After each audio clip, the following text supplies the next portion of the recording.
এই জাতীয় যতটুকু মনে পড়ছে। এই আয়াতটা মাঝামাঝি এসে ইমাম সাহেব আটকে যাচ্ছেন। তো যাই হোক, নামাজ শেষ হলো। আমার সাথে ছিল আমার দেশের একজন হাজি যুবক আলেম। বললাম যে দেখো, জিকির করতে যে কেঁদে বেহুশ হয় দেখেছ, সামা কাওয়ালি শুনে কানতে কানতে মারা গেছেন। বলা হয় নিজামুদ্দিন আউলিয়া, তাকে বলা হয় কাতিলুল ইশক। সামা কাওয়ালি শুনতে শুনতে বেহুশ হয়ে মারা যান রাহিমাহুমুল্লাহ। অনেক কিছু শুনেছো, দেখেছো।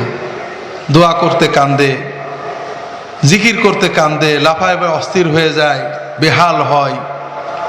কিন্তু নামাজে কান্দে, এটা শুধু বুখারী, মুসলিম, আবু দাউদ, তিরমিজি, মেশকাত হাদিসে পড়েছো, চোখে তো দেখোনি।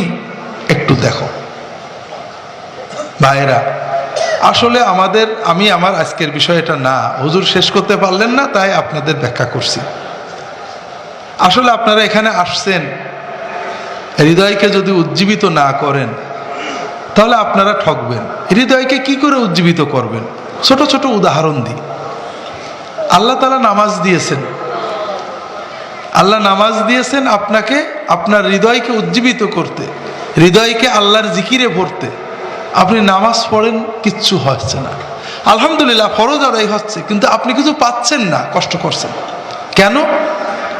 নামাজে আকিমিস সলাত লিযিকরি, আল্লাহর জিকিরটা আপনার কলবে খুব কম, আপনি কিছু বুঝছেন না। কিন্তু যদি আপনি বুঝে নামাজটা পড়তেন, বিশ্বাস করেন ভাই, এই সব ভুয়া হয়ে যেত। আপনার হৃদয়ে আলাদা জগৎ খুলে যেত, যেখানে কোনো দুশ্চিন্তা ঢুকতে পারে না, কোনো টেনশন ঢুকতে পারে না। সেজদায় গেলে দুনিয়া ভুল হয়ে যায়, মনে হয় যেন যে দুনিয়া, আমি আমার জন্য বলছি না, যারা পারে তারা মনে হয় যেন সেজদা থেকে আর না উঠি।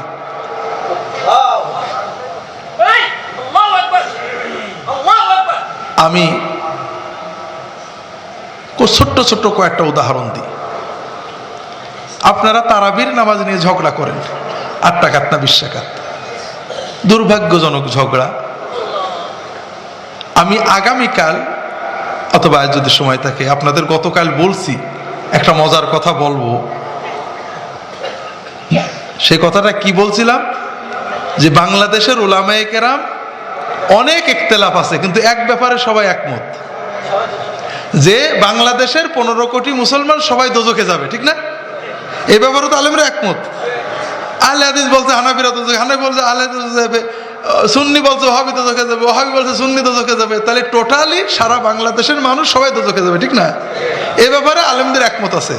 এটা আজকে যদি পারি, নাহলে ইনশাআল্লাহ আল্লাহ বাজে কালকে অবশ্যই বলবো, এটা খুব জরুরি বিষয়। আমরা দুর্ভাগ্যজনকভাবে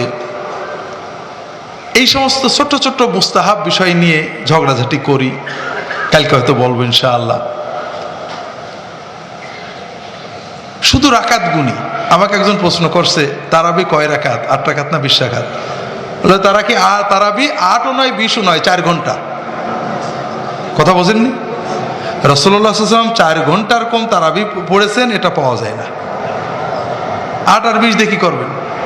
তো যাই হোক, যেটা বলছিলাম, সৌদি আরবে হারামাইন শরীফাইনে, মক্কার মসজিদে হারামে, মদিনার মসজিদে নববীতে 20 রাকাত তারাবি হয়।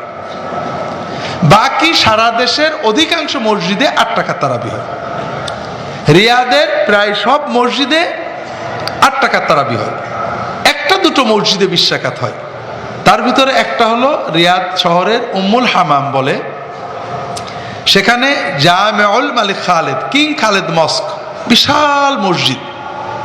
এই মসজিদের যিনি ইমাম, তিনি 20 রাকাত তারাবি পড়েন। শুধু তাই নয়, তিনি আমরা যে কেরাত পড়ি, যারা তালবে ইলম আমরা জানে, কেরাত হাফসিনান আসেম, তিনি কেরাত ওয়ারশের কারি, তিনি মাঝে মাঝে ওই কেরাতও পড়তেন। 3 নম্বর, তিনি খুব ধীরে কেরাত পড়তেন। 4 নম্বর, তিনি লম্বা রুকু সাজদা করতেন, যে কারণে তার 20 রাকাত তারাবি প্রায় 1.5 ঘন্টা লেগে যেত। কথা বুঝতে পেরেছেন? শুনেই তো পা ব্যথা করছে, ঠিক না? যে আর ওই মুখই হব না, এরকম ইমামে, ঠিক না? উনি ওনার মসজিদটা রিয়াদে, রিয়াদ থেকে 100 কিলো 100 কিলো দূরে হলো আল খারজ দিলাম শহর।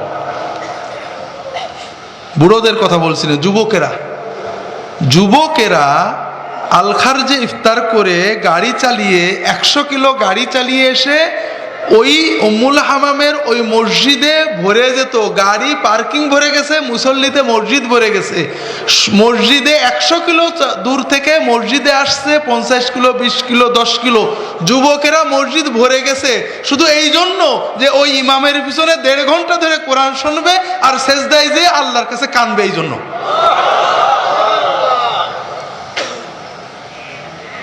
আলা বিযিক্রিল্লাহি তাতমাইন্নুল কুলুব।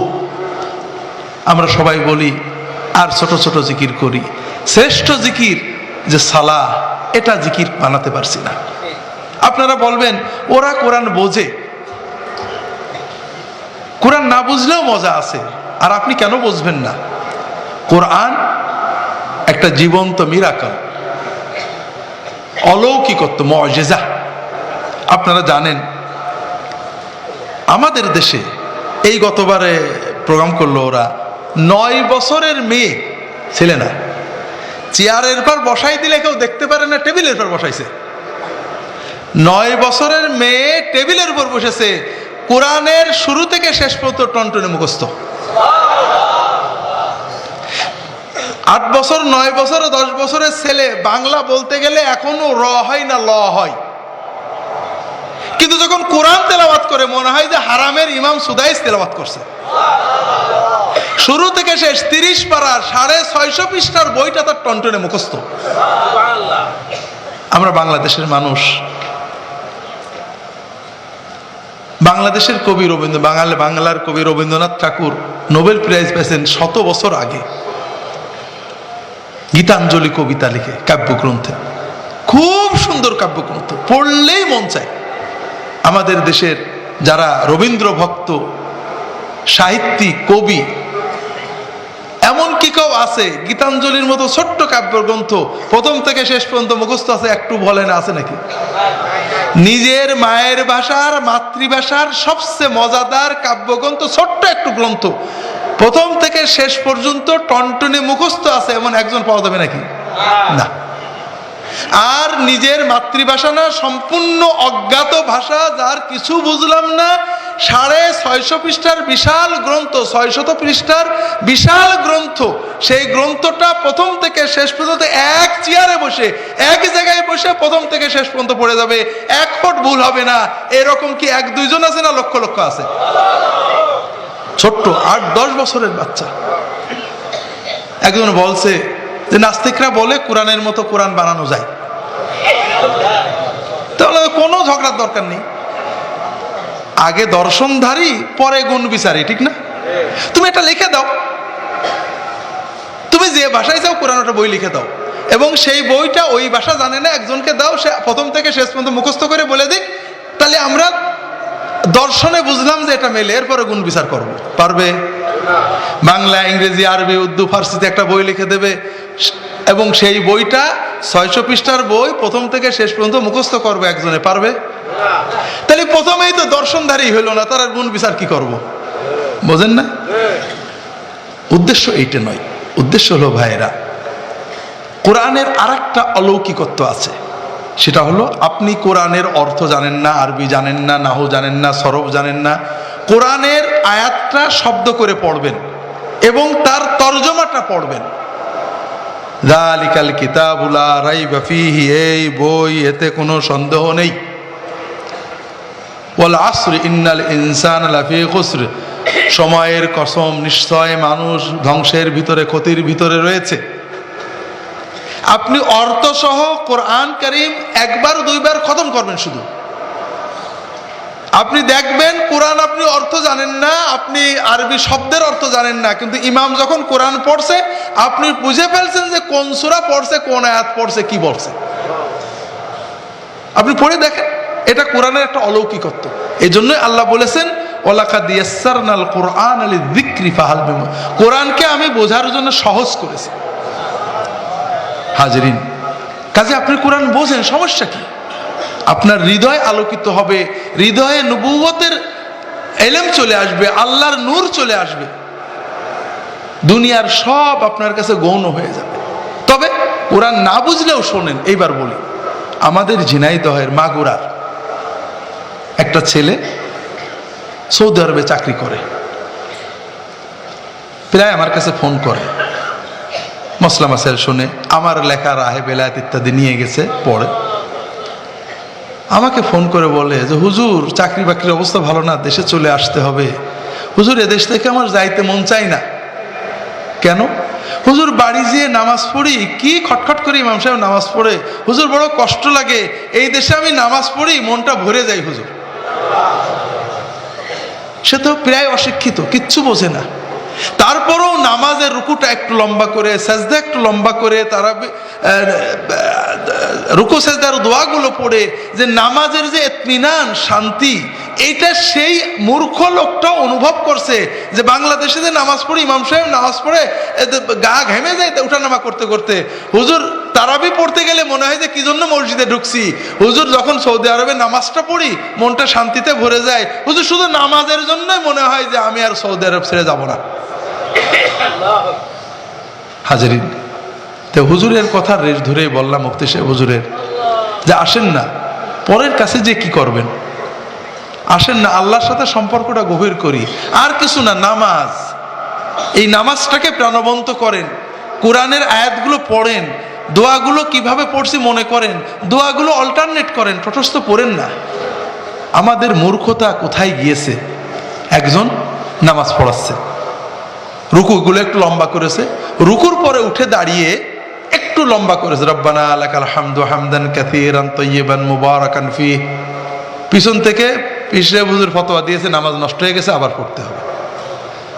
লা হাওলা ওয়ালা কুওয়াতা ইল্লা বিল্লাহ। কখনো মাযহাবের দোহাই দেয়, ইমাম সাহেব নীরবে দাঁড়িয়ে থাকলে 3 তাসবিহ নাই নামাজ নষ্ট হয়েছে, তো সুন্নত জিকির করছে।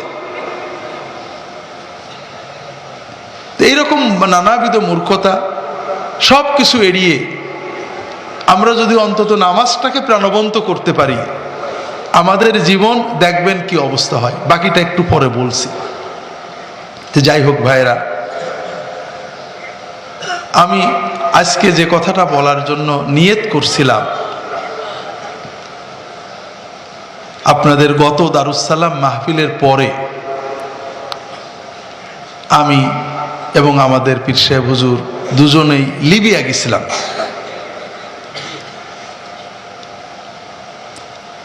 আজকে ওয়াজ তেমন বেশি করা যাবে না, কারণ আমি ছিলাম না, শুনছি পীর সাহেব হুজুর খুবই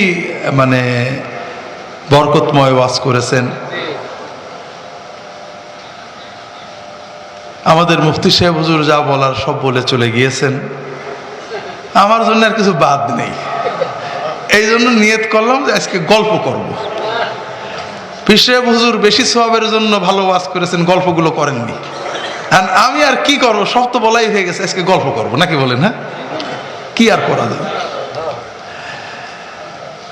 আমি এবং পীর সাহেব হুজুর লিবিয়া গেলাম পীর সাহেব হিসেবে। আন্তর্জাতিক সুফি সম্মেলন, পীর মাশায়েখ সম্মেলন, সারা দুনিয়া থেকে প্রায় 1000, বিশ্বের সব দেশের থেকে, ইউরোপ, আমেরিকা, এশিয়া, অস্ট্রেলিয়া, সব দেশেরই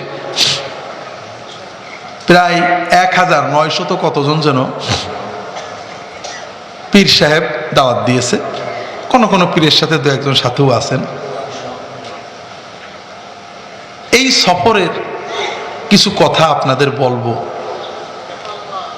আরো অনেক বাংলাদেশেরও পীর মাশায়েখ ছিলেন, কিন্তু আমি কি অনুভব করলাম আপনাদেরকে বলবো। বলার পরে এর আলোকে আপনাদেরকে 2-একটা কথা বলার চেষ্টা করব, আপনারা দোয়া করেন।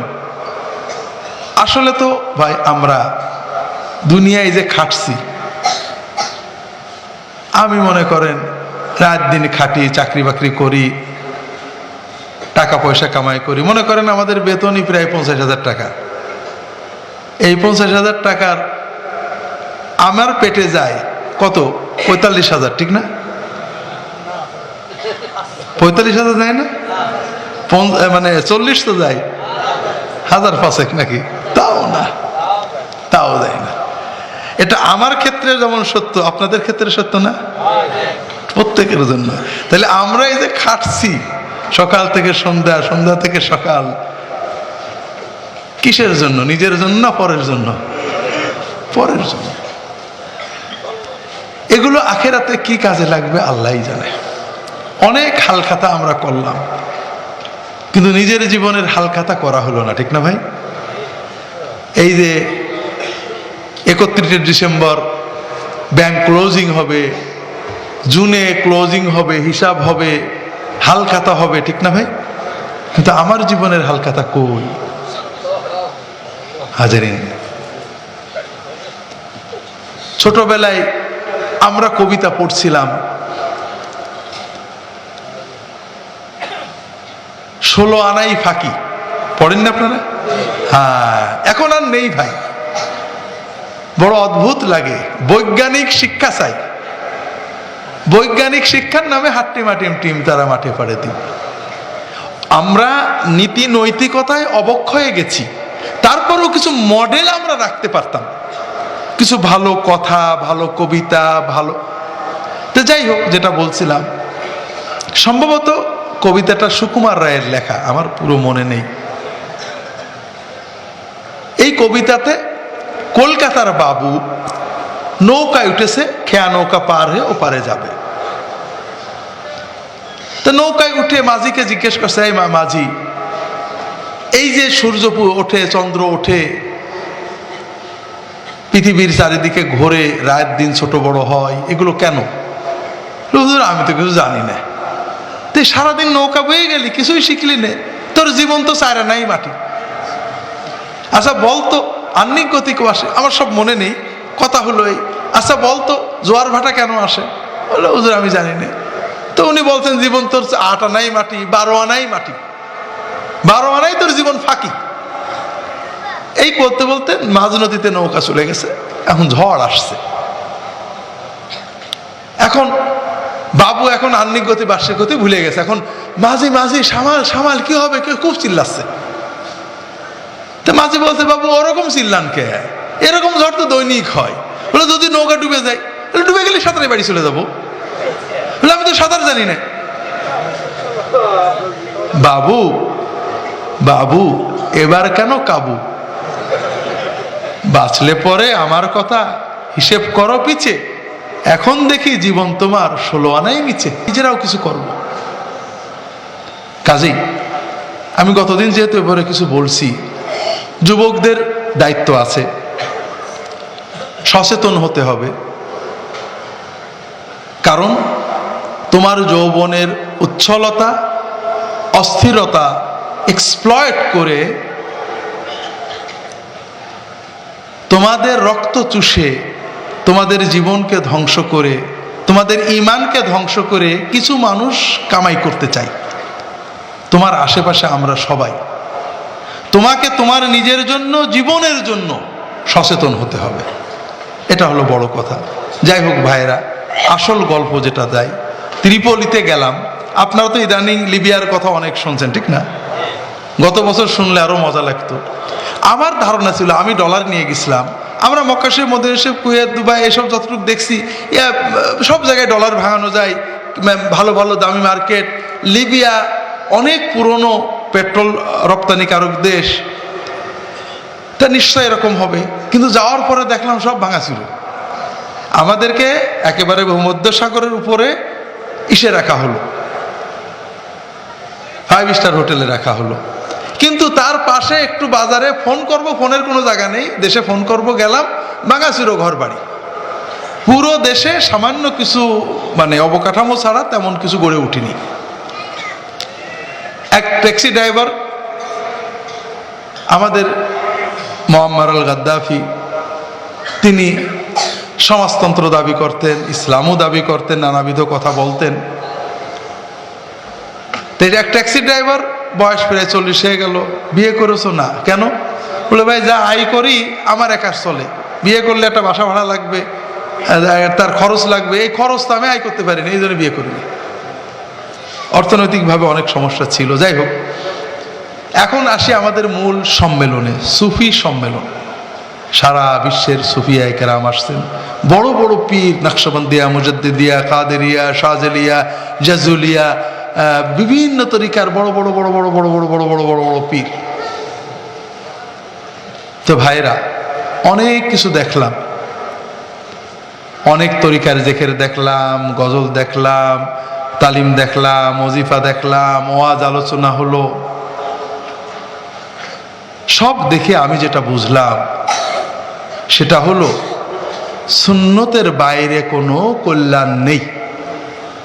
কেন ভাইরা? এই যে তরিকা, তাসাউফ, আমল আমরা কেন করি? আমরা এটা করি কেন? এক নম্বরে আমাদের অন্তরগুলোকে পরিশুদ্ধ করা, ঠিক না? দুই নম্বর আল্লাহ কাছে আল্লাহর প্রেম, রাসূল সাল্লাল্লাহু আলাইহি ওয়াসাল্লাম প্রেম লাভ করা, ঠিক না? তিন নম্বর আল্লাহ যেন আমাদের দোয়াগুলো কবুল করে, আমাদের ভালো রাখে, তাই না? মোটামুটি সবারই এই তিনটে উদ্দেশ্য, ঠিক আছে না ভাই? আমরা তরিকা, তাসাউফ, পীর, মাশায়েখ এগুলো যা করি, এক নম্বর অন্তরকে শুদ্ধ করা, দুই নম্বর হলো আল্লাহ আল্লাহ রসুলের মহব্বত দিয়ে দিলটা ভরা, তিন নম্বর হলো যে আল্লাহর কাছে দোয়া করি, আল্লাহ জিকির টেকের করে কান্দে কেটে আল্লাহ যেন কবুল করে, ঠিক না ভাইরা? অনেক তরিকা, সবাই বড় বড় পীর বুজুর্গদের দোহাই দিচ্ছে, জিকির করতে করতে গা ঘামিয়ে ফেলছে, আল্লাহর কাছে দোয়া করছে, কিন্তু বাস্তবে কি দেখলাম? বড় বড় পীর, অমুক তরিকার, 4 তরিকা 10 তরিকার খেলাফত আছে, সুলতানুল আসকার, কল্ব সবসময় জিকির করে, সবসময় কাশফ হয়ে যাচ্ছে, এটা দেখছে সেটা দেখছে, স্বপ্ন দেখছে, অমুকের গন্ধ পাচ্ছে, ভালো পাচ্ছে, মন্দ পাচ্ছে। কিন্তু আপনি তার কাছে বসেন, তার চালচলন দেখেন, 1 ঘন্টা আধা ঘন্টা বসলেই দেখবেন তার সব কিছুতে নিজেকে প্রকাশ করার আগ্রহ, নিজে একটা বড় কিছু এটা প্রমাণ করার আগ্রহ।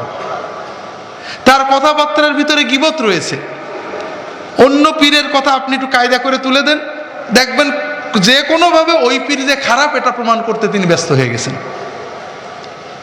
তার কথাবার্তার ভিতরে অহংকার রয়েছে, তার আচরণে লোভ রয়েছে, আপনি খুব পরিষ্কার দেখতে পাচ্ছেন।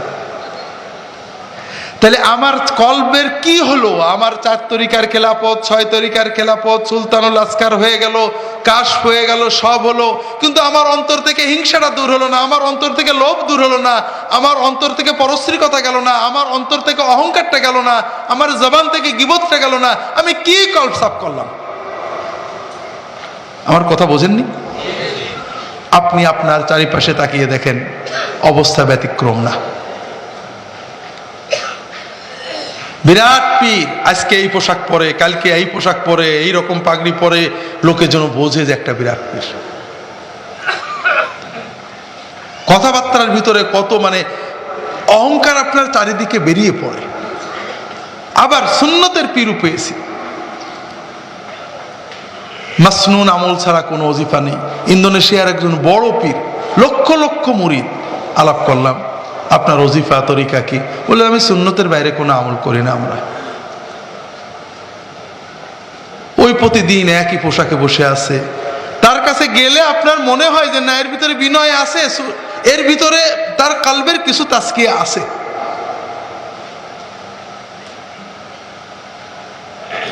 ভাইরা,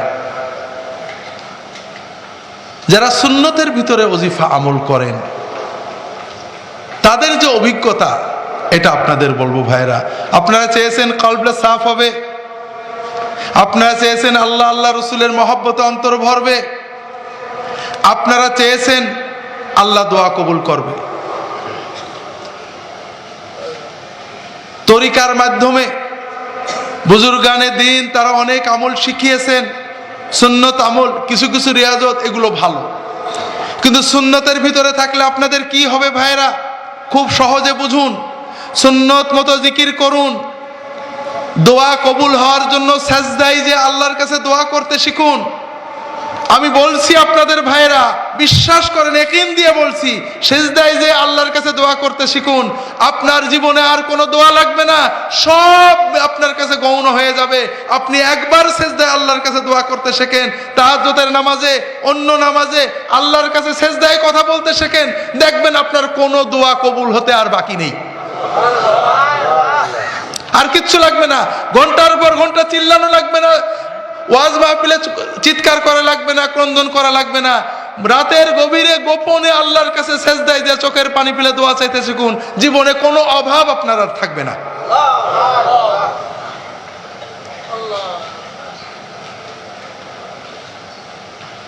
তাকওয়া কলবকে সাফ করবেন। মাসনুন আমল যারা করেন, সুন্নতের উপর আমল যারা করেন, কোনো ফিতনা ছাড়াই, কোনো অহংকার ছাড়াই, কোনো অসুবিধা ছাড়াই, আপনি দেখবেন তাদের অন্তরটা ক্রমেই আল্লাহমুখী হয়ে যাচ্ছে, তাদের অন্তরটা ক্রমেই আল্লাহমুখী হয়ে যাচ্ছে। ভয়, আপনি গীবত করছেন, যারা সুন্নত আমল করে, আপনি দেখবেন গীবত করলে মরা ভাইয়ের গোশত খাওয়া যেমন দুর্গন্ধময় মনে হয়, একজন সুন্নত পালনকারীর কাছে ঠিক ওই রকম ওটা দুর্গন্ধময় মনে হবে। করবে না, সে করতে পারবে না, ভয় এসে যাবে। কাজেই ভাইরা, সুন্নতের কথা আজকে একটা আয়াত আপনাদের পড়ব। অনেক আলোচনা হয়ে গেছে, আরো অনেক ওয়াইজ আছে, এটা আমি বেশি বলতে চাই না। তবে আপনারা এখানে যারা এসেছেন, ওলামায়ে কেরাম, তালেবে ইলম, এটা সাধারণ ওয়াজ মাহফিল না, এই জন্য আবারও বলতে হচ্ছে। কারণ ভাইরা, আমি গতদিন বলেছি আমাদের লা ইলাহা ইল্লাল্লাহু ঠিক নেই, মুহাম্মাদুর রাসূলুল্লাহ ঠিক নেই, ঠিক না? কতদিন বলছিলাম না? আজকে শুধু মুহাম্মাদুর রাসূলুল্লাহ সাল্লাল্লাহু আলাইহি ওয়াসাল্লামের উপর বলবো। আল্লাহ কোরআন কারিমে বলেছেন, ফাল ইয়াহযারিল্লাযীনা ইউখালিফুনা আন আমরিহি আন তুসীবাহুম ফিতনাতুন আও ইউসীবাহুম আযাবুন আলীম। যারা রাসূল সাল্লাল্লাহু আলাইহি ওয়াসাল্লামের আমর, কর্ম, আদেশ, কাজ, আমলের ব্যতিক্রম করে, খেলাপ করে, তারা সাবধান হোক, সতর্ক হোক, তাদের উপরে ফিতনা এসে যাবে অথবা যন্ত্রণাদায়ক শাস্তি এসে যাবে। তাহলে রাসূলুল্লাহ সাল্লাল্লাহু আলাইহি ওয়াসাল্লামের আদেশ অথবা আমল কর্মের ব্যতিক্রম চললে দুটো একটা আসবেই। কি কি কি কি ভাই? এক নম্বর ফিতনা। মাশাআল্লাহ, মাশাআল্লাহ, আপনারা মন দিয়ে শুনেছেন, মনে রেখেছেন। আর দুই নম্বর যন্ত্রণাদায়ক শাস্তি। এই দুটোর একটা আসবে। সেটা কি? আমি একটা উদাহরণ, তাবেঈন, তাবেঈনদের যুগের একটা উদাহরণ দিয়ে শুরু করব। এরপরে আল্লাহ তাআলা তৌফিক দিলে আমাদের বাস্তবতার আলোকে কিছু কথা বলব।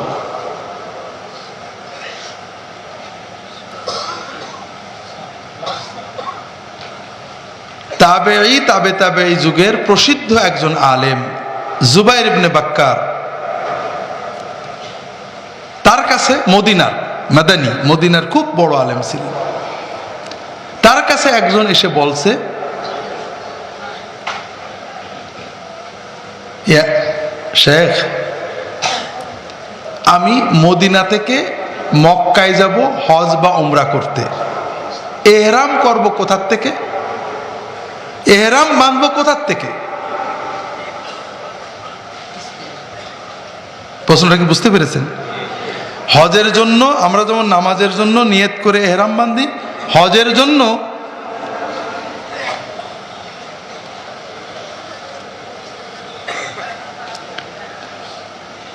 জন্য এহরাম করতে হয়। অর্থাৎ সাধারণ কাপড় খুলে গোসল করে এহরামের একটা থান গায়ে দিয়ে একটা থান পরে, সম্ভব হলে 2 রাকাত নামাজ পড়ে নিয়ত করে লাব্বাইকা বলতে বলতে রওনা দিতে হয়। বুঝতে পেরেছেন?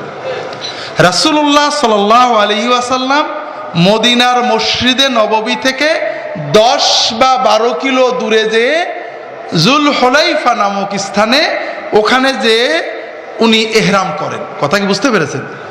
মদিনার মসজিদে নববী থেকে জুলহুলাইফে মাত্র 10-12 কিলো। এই 10-12 কিলো দূরে যেয়ে তিনি এহরাম করেন।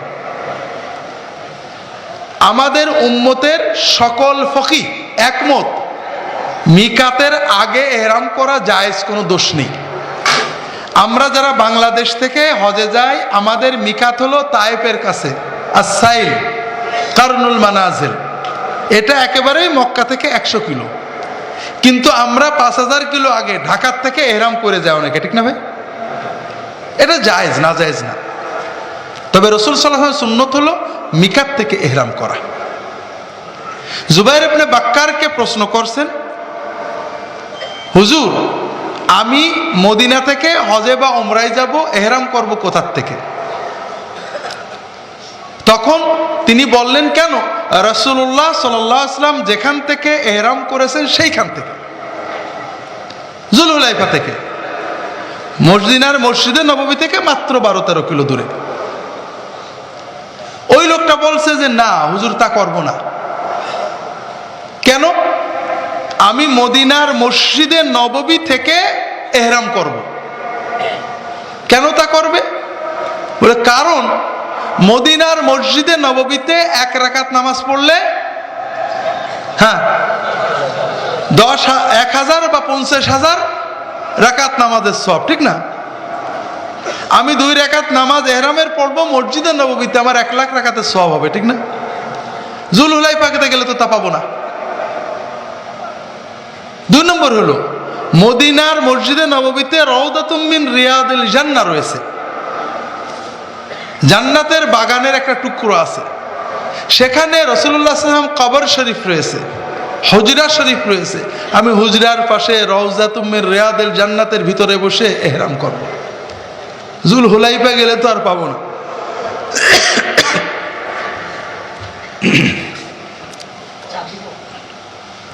তা ভাইরা,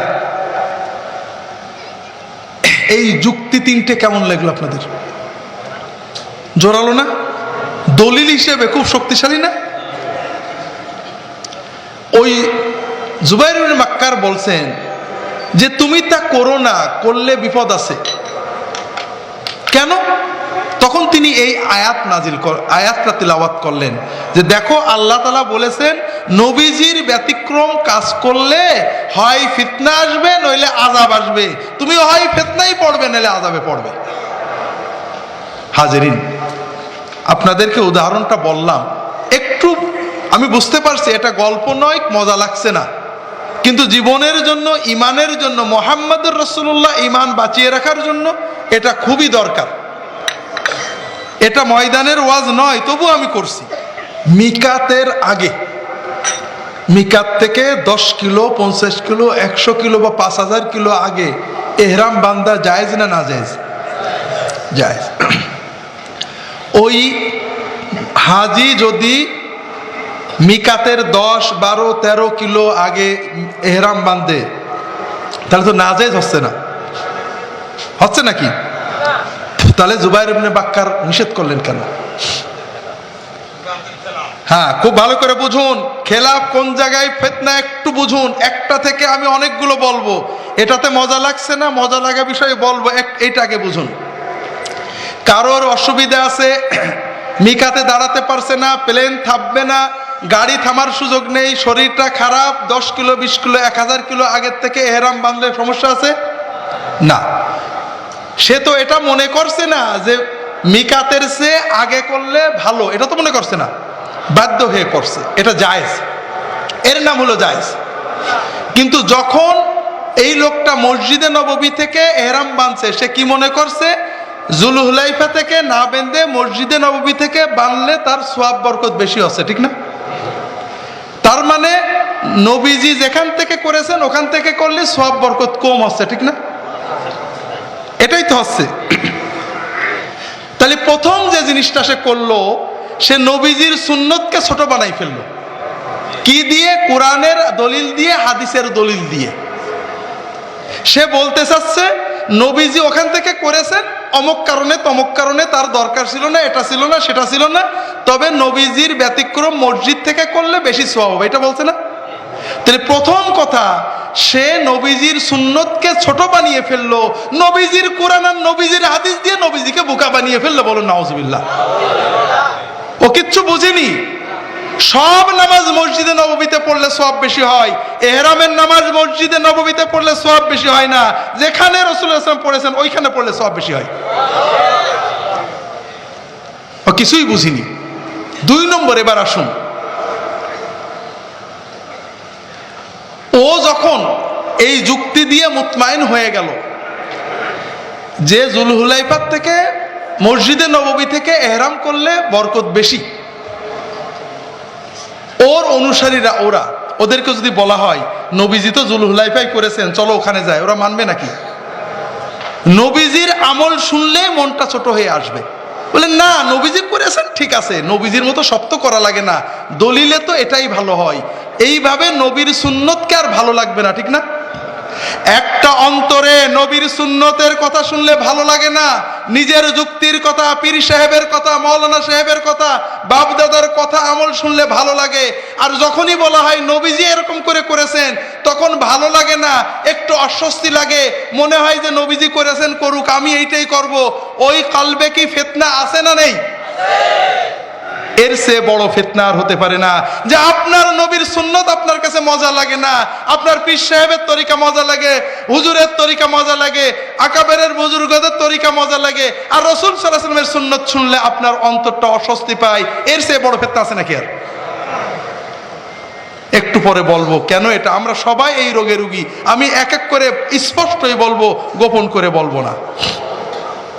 এইবার আসেন, আমরা সবাই এই যুক্তিতে মোহিত হয়ে গেলাম, বিমোহিত হয়ে গেলাম যে সত্যিই তো মসজিদে নববীতে 1 লক্ষ রাকাতের সওয়াব পাবো, রওজা শরীফ থেকে বেরোবো। আমরা সবাই মসজিদে নববী থেকে এতেকাফ করে ইহরাম করে যেতে লাগলাম। তাহলে জুলহুলাইফা থেকে ইহরাম করার যে নবীর সুন্নত, ওটা কি আর বেঁচে থাকবে? ওটা মরে যাবে, ঠিক না? তাহলে সুন্নতকে ছোট বানালাম, সুন্নতকে অবজ্ঞা করলাম, সুন্নতকে মেরে ফেললাম, ঠিক না? 4 নম্বর হলো এবার ফিতনা। উম্মতের ভিতরে যখনই সুন্নতের খেলাফ কিছু হয়, কিছু মানুষ ওঠে যে না সুন্নতটা নাও। একদল মানুষ চিল্লাবে যে না জুলহুলাইফা যাও, আর আপনি বলবেন এত বড় বেয়াদব, মদিনার মসজিদে নববী থেকেও জুলহুলাইফায় যাচ্ছে, এই নিয়ে মারামারি শুরু হবে, ঠিক না? ফিতনা শুরু না। আমাদের মন গড়া করতে হবে, সুন্নত মতো করতে হবে, সুন্নত মতো করলে আল্লাহ কবুল করবেন, এইটুকু শুধু। সুন্নতের বাইরে যারা করছেন, যারা মসজিদে নববীতে ইহরাম করে আছেন, তাদের সাথেও আপত্তি নেই, তবে আপনারা যারা একটু চিন্তা করেন, সুন্নত মতো করেন, আমাদের সবটা বেশি হবে, এইটা শুধু আশা। কথা বুঝতে পেরেছেন? কাজে এটার জন্য আমাদের ঝগড়ায় পরিণত না হয়। রাসূলুল্লাহ সাল্লাল্লাহু আলাইহি ওয়াসাল্লামের মিলাদে আমরা অনেকগুলো মাসনুন ইবাদত করি, সুন্নত ইবাদত করি। নবীজির জন্মে আনন্দ প্রকাশ করা, নবীজির দরুদ পড়া, সালাম পড়া, হাদিস আলোচনা করা, জীবনী আলোচনা করা, ভালো কাজ না খারাপ কাজ? সবগুলোই ভালো কাজ, মাসনুন সুন্নত ইবাদত। তবে প্রত্যেকটারই সুন্নত তরিকা আছে। রাসূলুল্লাহ সাল্লাল্লাহু আলাইহি ওয়াসাল্লামের মিলাদ, জন্মে আনন্দ পালনের সুন্নত তরিকা হলো সোমবারে রোজা রাখা। রাসূলুল্লাহ সাল্লাল্লাহু আলাইহি ওয়াসাল্লাম সোমবারে রোজা রাখতেন। সাহাবায়ে কেরাম জিজ্ঞাসা করলেন, তিনি বললেন যাকা ইয়াউম উলিদতু ফীহি ওয়া যাকা ইয়াউম বুইসা ইলাইয়া। সোমবারে আমি নবুয়ত পেয়েছি, সোমবারে আমার জন্ম হয়েছে, তাই আমি সোমবারে রোজা রাখি। তাহলে নবীজির জন্মে আনন্দ প্রকাশের জন্য সুন্নত তরিকা কি? সোমবারে রোজা রাখা, ঠিক না? যারা মিলাদের অন্যান্য পদ্ধতি করেন, তারাও বলেন নবীজি সোমবারে রোজা রেখে মিলাদ করেছেন, আমরা এই কায়দায় করি। এখন আমার প্রশ্ন হলো যে সোমবারে রোজা রাখা কায়দায় করলে সমস্যাটা কি? সোমবারে রোজা রাখা রাসূলুল্লাহ সাল্লাল্লাহু আলাইহি ওয়াসাল্লাম সুন্নত মিলাদ। এটা করলে প্রথম কি হবে? আল্লাহ রাসূল সাল্লাল্লাহু আলাইহি ওয়াসাল্লাম বলছেন ইন্না মিন ওয়ারাইকুম আইয়ামাস সাবরি আইয়ামাল ফিতান লিল মুতামাসসিকি ফিহা আলা মা আনতুম আলাইহি আজরু 50 মিনকুম। ফিতনার জামানায়, আখেরি জামানায় যদি কেউ অবিকাল সাহাবীদের মতো সুন্নতের উপরে থাকে, একজন মুসলমান 50 জন সাহাবীর সমান সওয়াব পাবে। আমি যদি সোমবারে রোজা রেখে মিলাদ পালন করি তাহলে ইনশাআল্লাহ আল্লাহ কবুল করলে 50 জন সাহাবী সোমবারে রোজা রেখে যে সওয়াব পেয়েছেন আমি সেই পরিমাণ সওয়াব পাবো। হাজরিন, এখন যদি এই নবীজির সুন্নতের কথা শুনে আপনার অন্তরে খারাপ লাগে যে হায় হায় এত পীর বুজুর্গ আলেম উলামা কোন কায়দায় মিলাদ করলেন, আরে কি বলে, আপনার অন্তরের ভিতরে খারাপ লাগে। আমি যদি বলতাম ফুরফুরার দাদা হুজুর এই কায়দায় মিলাদ করেছেন, অমক হুজুর এই এমদাদুল্লাহ মহাজের মক্কে এই কায়দায় মিলাদ করেছেন, আপনার অন্তরটা প্রশস্ত হতো। আর আমি বললাম জনাবে মুহাম্মদ রাসূলুল্লাহ সাল্লাল্লাহু আলাইহি ওয়াসাল্লাম এই কায়দায় মিলাদ করেছেন, আপনার অন্তর সংকুচিত হলো। আপনার অন্তরে কি ফিতনা আছে না নেই? আছে। নবীজির সুন্নতের খেলাফ গেলে ফিতনা এসে যাবে, ঠেকাতে পারবেন না। ভাইরা, নবীজির জীবনী আলোচনা করা, মিলাদ, দরুদ পড়া, সালাম পড়া, এগুলো সুন্নত ইবাদত। এখানেও নবীজির তরিকা আছে। রাসূলুল্লাহ সাল্লাল্লাহু আলাইহি ওয়াসাল্লাম নিজে তার জীবনী আলোচনা করেছেন, সাহাবীগণ বসে বসে শুনেছেন। কেউ দল ধরে দরুদ পড়েননি, কেউ উঠে দাঁড়াননি। সাহাবে কেরামগণ, তাবেঈনগণ, তাবে তাবেঈনগণ, আমাদের 4 ইমামগণ সবাই নবীজির জীবনী, সিরাত, শামাইল আলোচনা করেছেন। সবাই বসে থেকেছেন। যিনি আলোচনা করেছেন কখনো দাঁড়িয়ে থেকেছেন, কখনো বসে আলোচনা করেছেন, কিন্তু বাকিরা কেউ দাঁড়ানোনি কিছুই না, সবাই বসে বসে শুনেছেন। নবীর উপরে দরুদ পড়েছেন, যার যার মতো সালাম পড়েছেন, নবীজির মহব্বতে চোখের পানি ফেলেছেন, নবীজির মহব্বতে আবেগে আপ্লুত হয়েছেন। এইভাবে তারা করেছেন। কথা কি বুঝতে পেরেছেন? এটা হলো সুন্নত পদ্ধতি। আমরা যেটা করি এটা সমাজে এর কোনো কোনো হুজুর করেছেন, আবেগে করেছেন, নাজায়েজ না।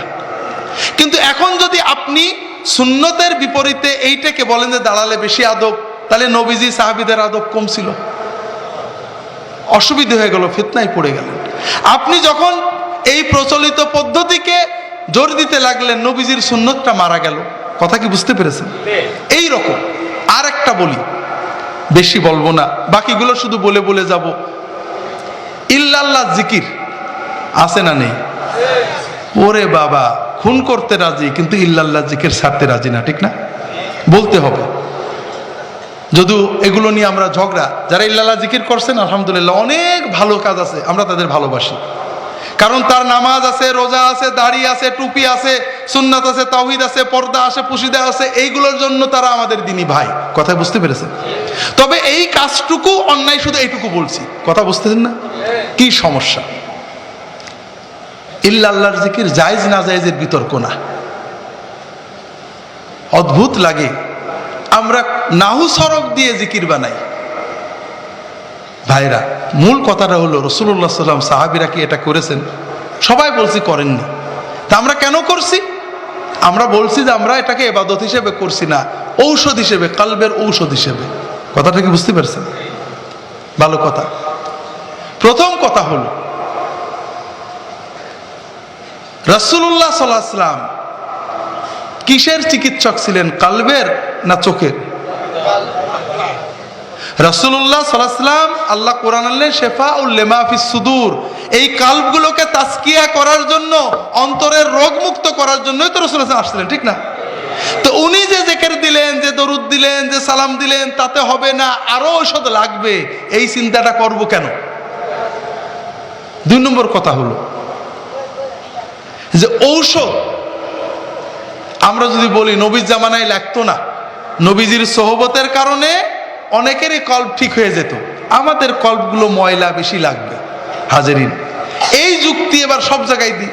নবীজির সাহাবীদের নামাজ বেশি লাগতো না, 5 ওয়াক্তই হতো, আমরা 6 ওয়াক্ত পড়বো, ঠিক আছে তো? ঠিক আছে। নবীজির সাহাবীদের নামাজে এক রাকাতে 2 সেজদাই চলতো, আমাদের হচ্ছে না 2 সেজদায়, 4 সেজদা করবো, রাজি আছেন তো? হাজেরিন, রাসূলুল্লাহ সাল্লাল্লাহু আলাইহি ওয়াসাল্লামের ঔষধে কাজ হয় না, আরো ঔষধ লাগে, এই চিন্তা আমাদের করা ঠিক না। 3 নম্বর হলো ঔষধ যদি হয় তাহলে ঔষধ কতদিন লাগে? আজীবনই যেটা করেন সেটা ঔষধ থাকে না। 4 নম্বর আসল যেটা বলছি ভাইয়েরা, সুন্নতে পেট ভরছে না। আমরা যদিও দাবি করছি এটা ইবাদত মনে করি না, ময়দানে গেলে সালেকরা আমেলরা এটাকে ইবাদতই মনে করে, সব ইবাদত করেছে, জিকির করেছে, তরিকা সুন্নত জিকির করেছে, আমল করেছে, কিন্তু গায়ের মাসনুন জিকির না করা পর্যন্ত পেট ভরছে না। আছে না নেই ভাই? এই জন্য আপনাদের বলবো ভাইরা, আসল কথা হলো যে সুন্নতের বাইরে যে কোনো খায়ের নেই। সুন্নতের বাইরে যখনই যাবেন কালবে ফিতনা আসবে। এই জন্য জীবনের প্রতিটি কাজ সুন্নতের ভিতরে করার জন্য চেষ্টা করতে হবে। আল্লাহ তৌফিক দান করুন, আমিন। হাজরিন, রাসূলুল্লাহ সাল্লাল্লাহু আলাইহি ওয়াসাল্লাম সাহাবায়ে কেরাম যেভাবে দিন বুঝেছেন তাদেরটা বোঝার চেষ্টা করুন। সুন্নতের বাইরে যাওয়ার কারণে আমাদের এই দুর্দশা, যেটা বলতে চেয়েছিলাম, সংক্ষেপে হলো বলে শেষ করে দিচ্ছি ভাইরা। আজকে আমরা মুসলমানেরা এই যে ঝগড়াঝাটি করছি, আহলে হাদিস বলছে আমরা জাহান্নামে, হানাফিরা বলছে আহলে হাদিসরা জাহান্নামী। এই যে ফিতনাটা, এটার কারণ হলো সুন্নত থেকে সরে যাওয়া। কথা কি বুঝতে পেরেছেন? এখন বলবেন আহলে হাদিসরা তো দাবি করছে সব সহিহ হাদিস, আছে না নেই? আছে। একটা বিষয় হাদিসে আসছে, সৌদি আরব থেকে একজন আসছে আমার কাছে, গেছে গ্রামে ঝগড়া হয়েছে, মনে করেছে আমি সৌদি আরব লোক, তার পক্ষে থাকবো। হুজুর, তারাবির নামাজ 8 রাকাত না পড়লে হবে, 8 রাকাত ছাড়া হবে না, নামাজই হবে না।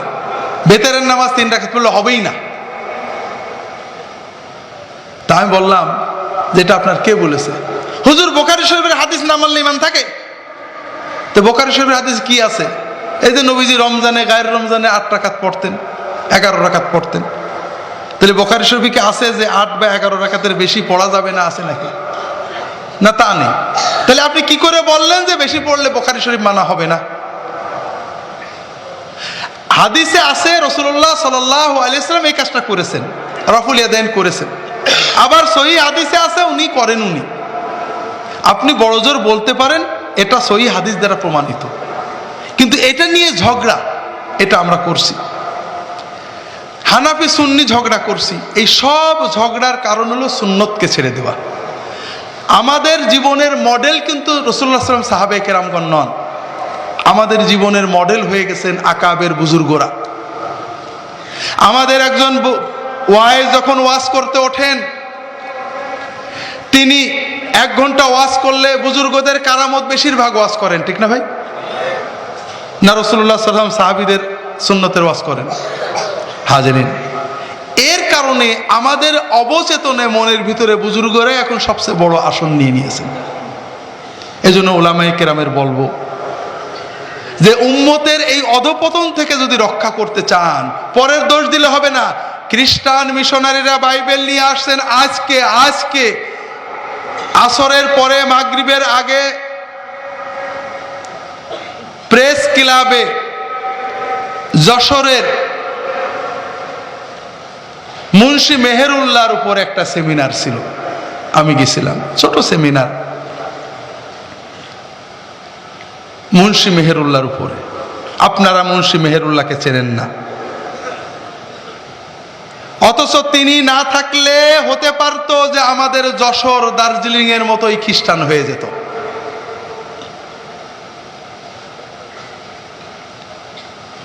মুন্সি মেহেরুল্লাহ রহমতুল্লাহ কিরানবী, আল্লাহর দিনের মুজাহিদরা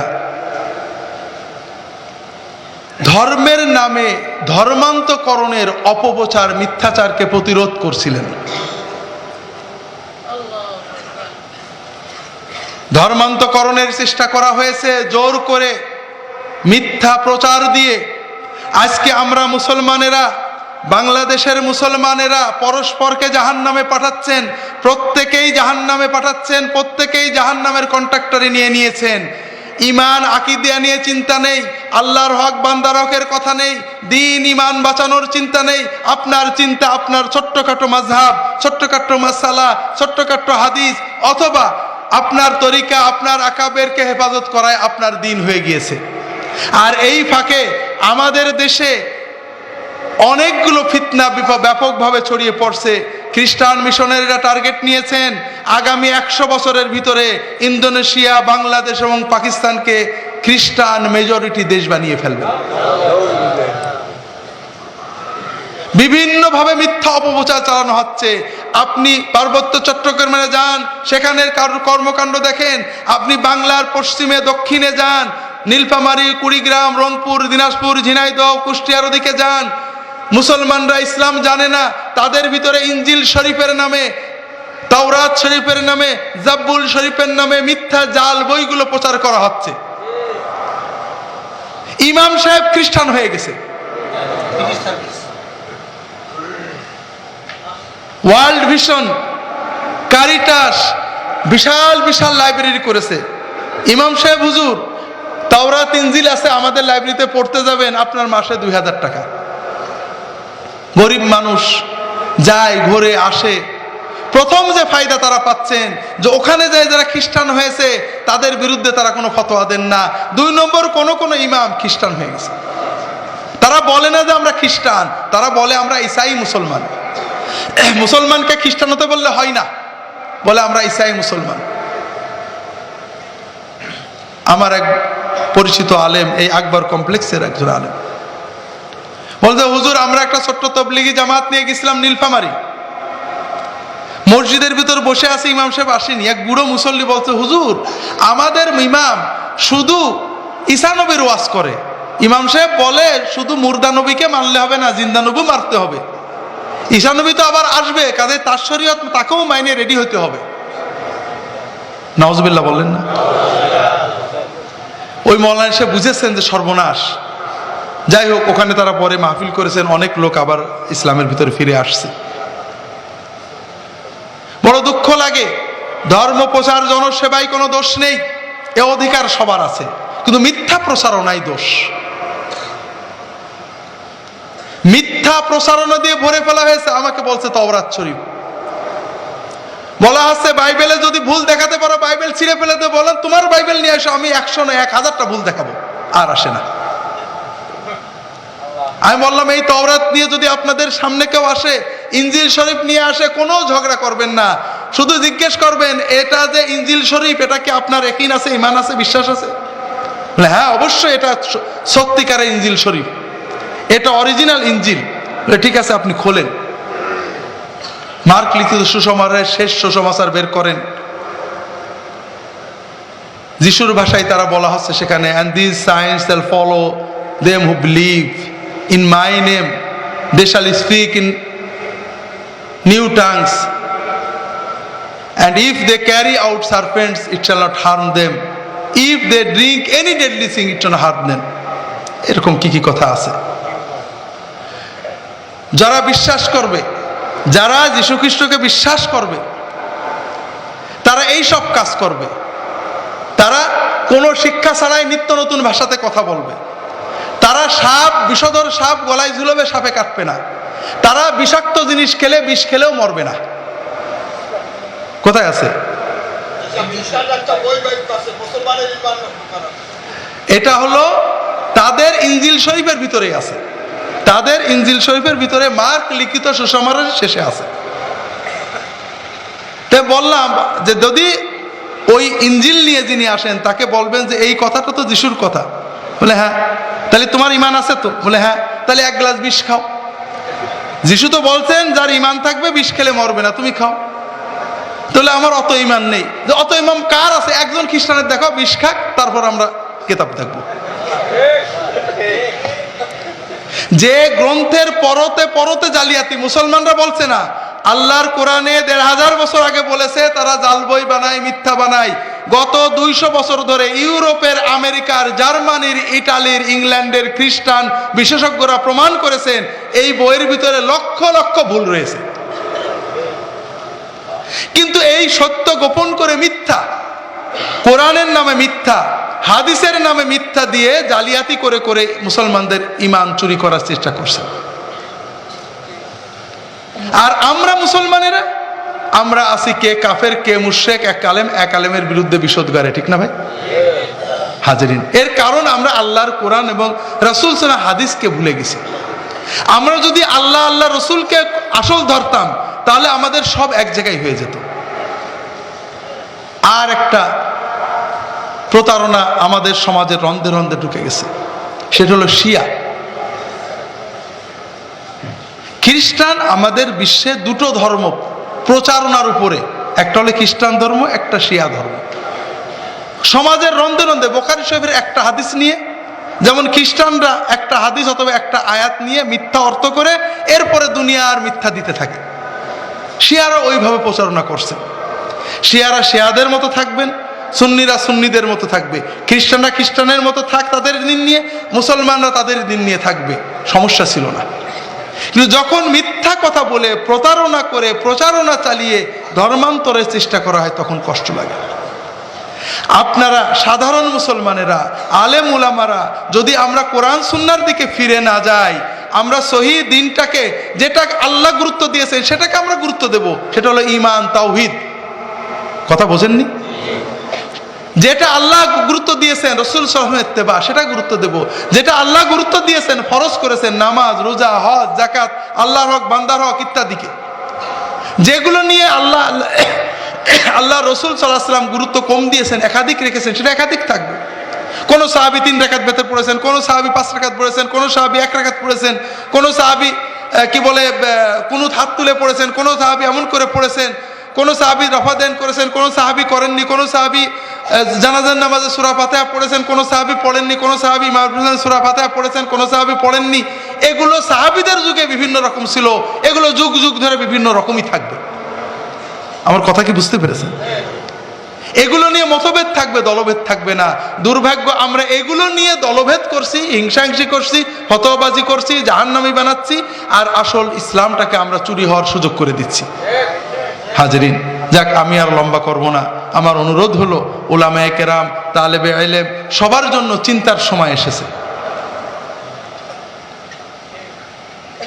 ইসলামের জন্য চিন্তার সময় আসেনি ভাইরা। ইসলামের জন্য আপনাদেরকে চিন্তা করতে হবে না, আপনার নিজের জন্য, নিজের আওলাদের জন্য, আপনার দেশের জন্য চিন্তা করতে হবে। তার কারণ ইসলাম হুজুরদের দ্বারা হেফাজত হয়নি।